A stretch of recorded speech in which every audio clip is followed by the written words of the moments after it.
ایک ڈاکٹر بچہ چند ماہ کا تھا کہ ایسے کے کا عارضہ لاحق ہو گیا۔ میں ایسے شہر کے سب سے بڑے چائلڈ اسپیشلسٹ ڈاکٹر کے پاس لے گیا۔ ڈاکٹر صاحب نے معائنے کے بعد کہا، اسے الٹا سلایا کیجئے، ٹھیک ہو جائے گا۔ یہ کہہ کر وہ مجھے یوں دیکھنے لگے جیسے ان کی ذمہ داری پوری ہو گئی۔ میں نے سوالیہ نظروں سے ان کی جانب دیکھتے ہوئے کہا، دوائی؟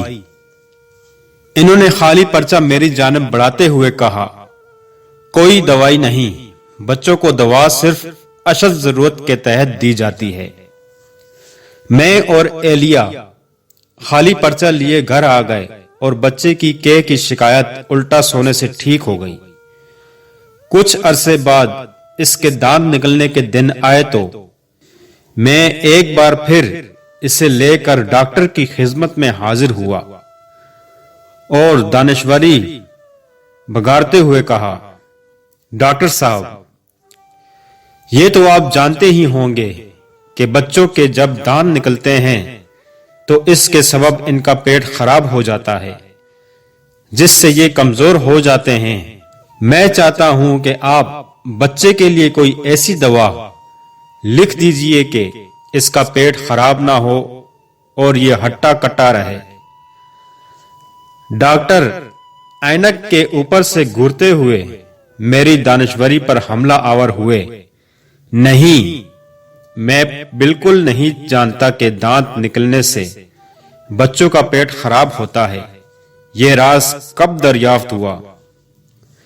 غصہ تو مجھے بہت آیا، مگر ضبط سے کام لیتے ہوئے ان کی معلومات میں اضافہ کرتے ہوئے گزارش کی، میرے دونوں بڑے بچوں کے ساتھ ایسا ہو چکا ہے اور یہ تو عام معروف بات ہے۔ حیرت ہے آپ نہیں جانتے۔ ڈاکٹر صاحب بولے، یہ ان پڑھ گھرانوں کا تصور ہے کہ دانت نکلنے سے پیٹ خراب ہوتا ہے۔ حقیقت یہ ہے کہ جب بچے کے دانت نکلتے ہیں تو اس کے مسوڑوں میں کھجلی ہوتی ہے، جس کے سبب وہ بار بار ہاتھ منہ میں ڈالنے لگتا ہے۔ چونکہ ہاتھوں میں جراثیم ہوتے ہیں، سو یہ بچے کے پیٹ میں جا کر خرابی پیدا کر دیتے ہیں۔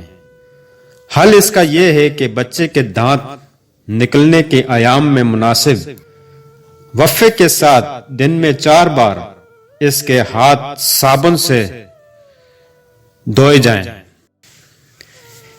یہ کہہ کر وہ پچھلی بار کی ہی طرح یوں ٹیبل پر ہاتھ رکھ کر بیٹھ گئے جیسے انہیں مزید کچھ نہیں کرنا۔ عرض کیا، دوائی کوئی نہیں؟ کچھ مدت بعد بچے کا گلا اور سینہ خراب ہو گیا۔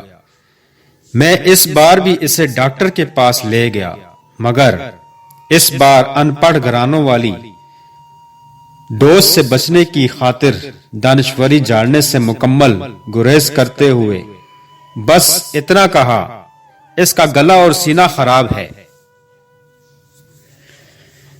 کیوں خراب ہے؟ مجھے کیا پتا، میں تو ان پڑھ گھرانے سے تعلق رکھتا ہوں۔ یہ میں نے جی میں کہا، چونچ بند ہی رکھی۔ وہ معائنہ کر کے بولے، سری لیک بند کر دیجئے، ٹھیک ہو جائے گا۔ سری لیک ہر بچے کو راس نہیں آتی۔ سری لیک کی جگہ کیا دیں؟ دہی جو کھٹی ہرگز نہ ہو، ابلا ہوا آلو، یخنی، سبز چائے، شہد اور کھچڑی دیجئے۔ دوائی؟ بچوں کو دوا صرف اشد ضرورت کے وقت دیتے ہیں، اور وہ بھی ایک آدھ وقاص کو کوئی اشد ضرورت نہیں۔ میں بچے کو 10-12 برس کی عمر تک بوقت ضرورت ڈاکٹر سمیر کو ہی دکھاتا رہا، اور اس پورے عرصے میں 1-2 بار ہی انہوں نے ایک آدھ دوا لکھ کر دی۔ وہ سختی سے اس بات کے قائل تھے کہ بچے کو دوا نہیں دینی چاہیے۔